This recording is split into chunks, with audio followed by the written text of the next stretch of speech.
Hello and welcome to Threepwood's Thrifts. My name is Tom and this video is going to show you how you can modify the best Amiga joystick and make it even better. The modification changes the function of button B. In mode A, button B will become up or jump. Note that up on the joystick also still functions as up or jump. In mode D, all functions remain as factory, so 2-button mode or Sega mode. This mode permits 2-button functionality for the games that support it, such as Project X.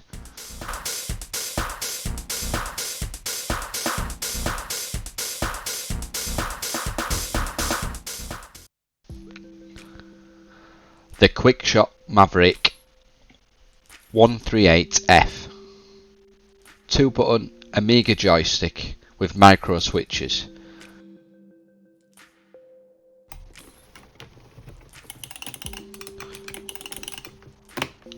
So it has 4 modes which can be controlled with this switch here, and a 1 and 2 player switch and an auto fire switch. There's 4 screws on the base of the unit, which obviously need to be unscrewed to get to the innards of the joystick.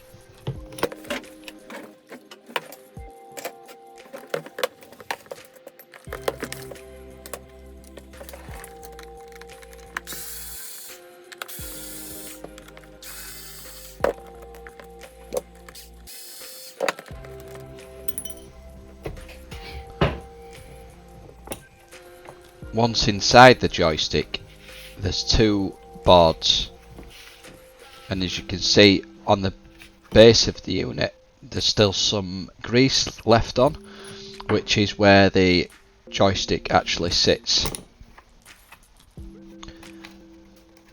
So the larger board is for the buttons and switches, and the smaller green board is for the joystick.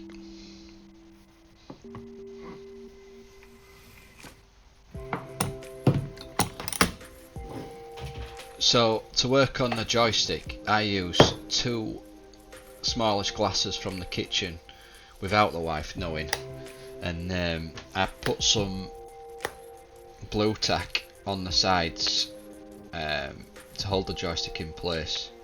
Could have done with a bit more blue tack, to be honest, but I ran out in the workshop, so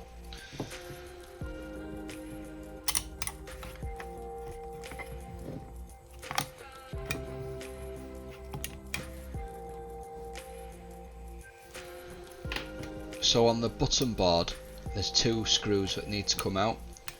Now I use a slightly smaller screwdriver bit than a PH1, a Phillips PH1. I use a 1.5, a Phillips 1.5.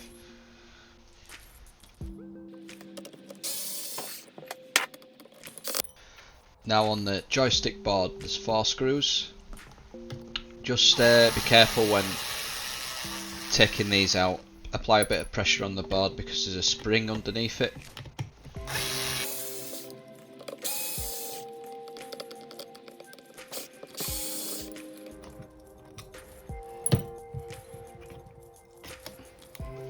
Now underneath the board, under the screw holes, there's some washers which sit on like screw hole stubs.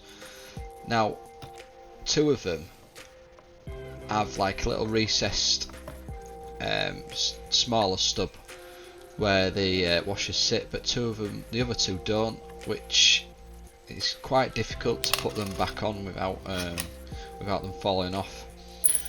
But we'll probably use some glue to keep them in place when we screw them back in, so not really an issue.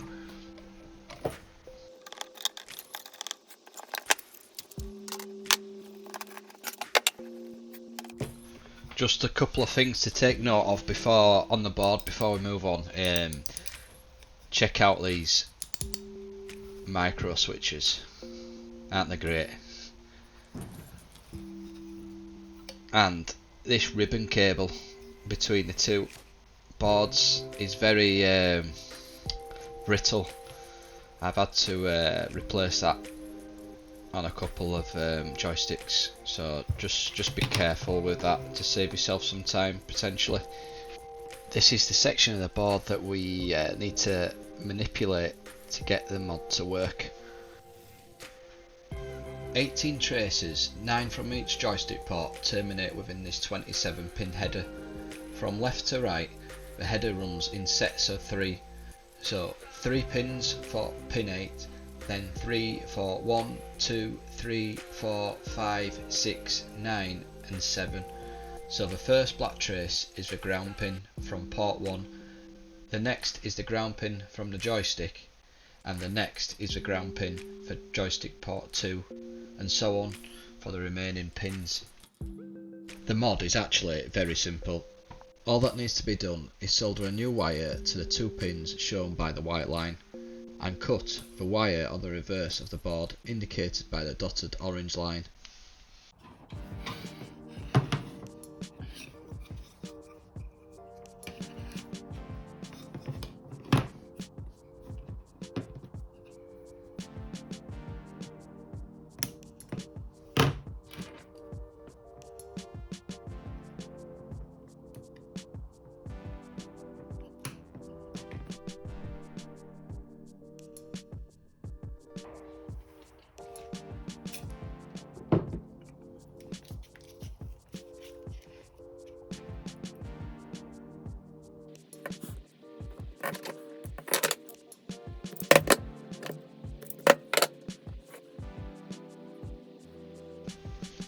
Just like to put some flux on each end of the wire and tint it before soldering it into place, just so that I know all the fibres of the wire connected to the pin properly.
Let's give it a clean up now, remove some of that excess flux and dirt and grime which has got into the nuts and crannies over the years in the switches, etc.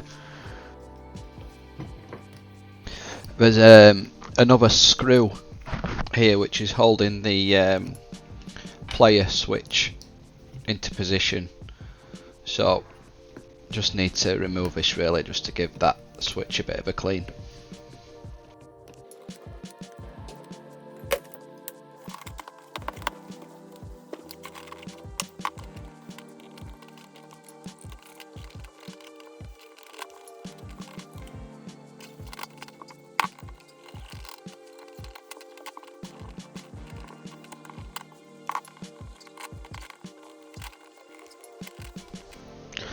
I noticed when cleaning the top part of the joystick that one of the switches had broke, so I've got a spare one here which I got from another joystick, but please note that no joysticks were sacrificed during the making of this video.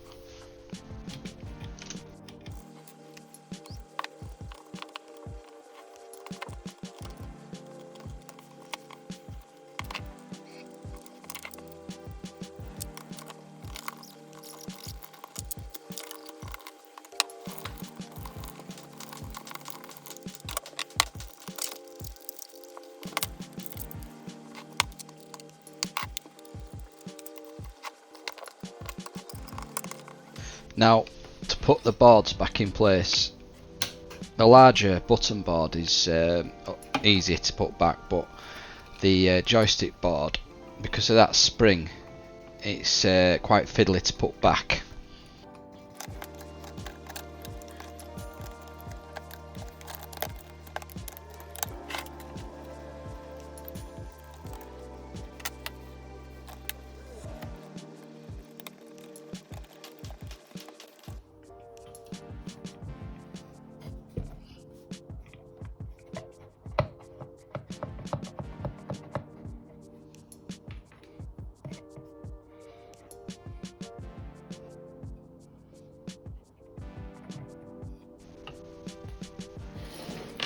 So this is where we put the washers back, and this is the fiddly part. The two screw stumps with recessed parts to them are easy to put back, but the other two we'll have to put some glue on them to make sure they stay in place.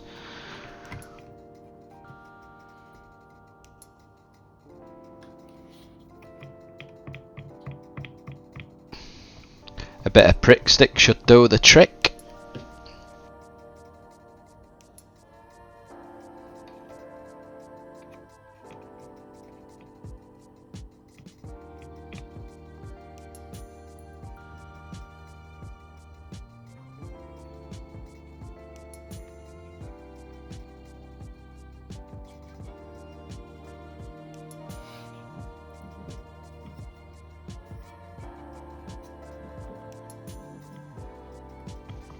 Carefully does it.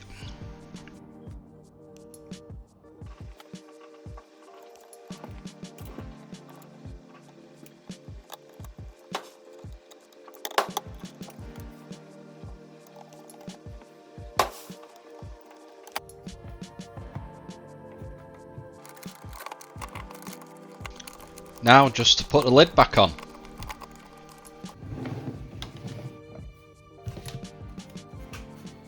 But let's put some fresh grease on that base first.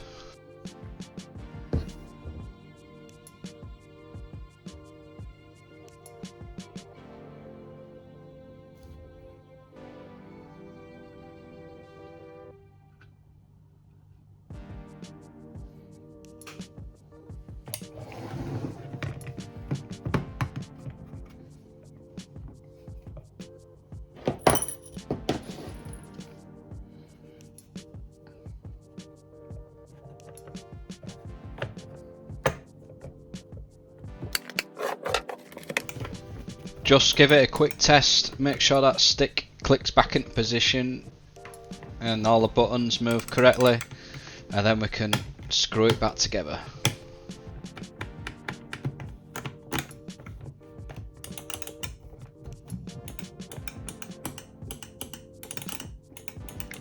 Perfect.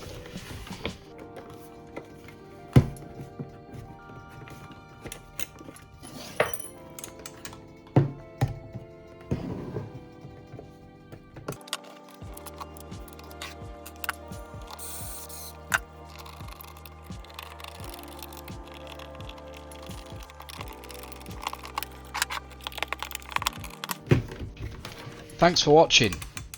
Give us a thumbs up if you like the video, and if you're feeling even nicer, subscribe to the channel. Cheers.